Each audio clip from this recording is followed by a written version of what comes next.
We're really excited about the potential of the huddles. Since we found out about the work of Wavelength, being very big believers in the organisation, the role of technology can play in tackling isolation, and Home for Good really is not just around ending homelessness, it's around the tackling the isolation that can often follow. And taking the next step towards using tablets, using internet-enabled technology seems the very, very logical step. It seems very much needed.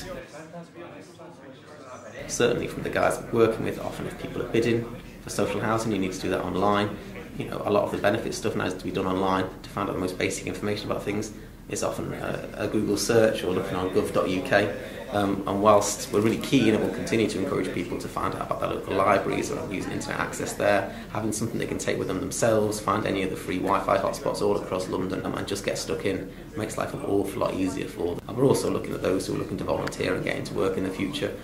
These skills are going to be really, really quite essential. Wavelength's philosophy, it's not just a case of giving things to people, it's around supporting them to use those tools to tackle isolation. So as with the TVs and radios that Wavelength distributes, it's not just to say, have this, it's a case of saying, this can help you to feel more at home, this can help you to stop feeling so lonely. We were very conscious that some of the guys who were receiving the tablets aren't very IT savvy at all. It's the first time for many that they've been kind of had their own computer, set up an email account for some was a big step. So we're very grateful for the support we received from Wavelength, from our own staff and also from clients who were quite good at technology and have agreed to lead the ongoing workshops.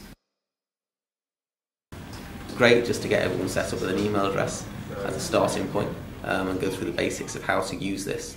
And we're really happy that now every week, certainly for the next few weeks, we're going to be doing regular workshops for anyone who's interested, how to get a bit more from their huddle, how to find out how to use it, useful apps, useful websites, Meetup.com for example, to find out things that go on in your local community, as well as the basics of iPlayer, of YouTube, of kind of things people are interested in. One of the guys just wanted to know the score from the boxing than a few weeks back. Something that you and I might take for granted, sticking into Google, but showing him how to find information on that was really quite important. A big step forward. Getting someone a house is really only the first step. We're not just tackling houselessness, we're not just tackling rooflessness, we are tackling homelessness, and a home just isn't a roof and four walls and a door. It's somewhere you can go and feel that you belong and not feel too lonely, too isolated, too shut out of society.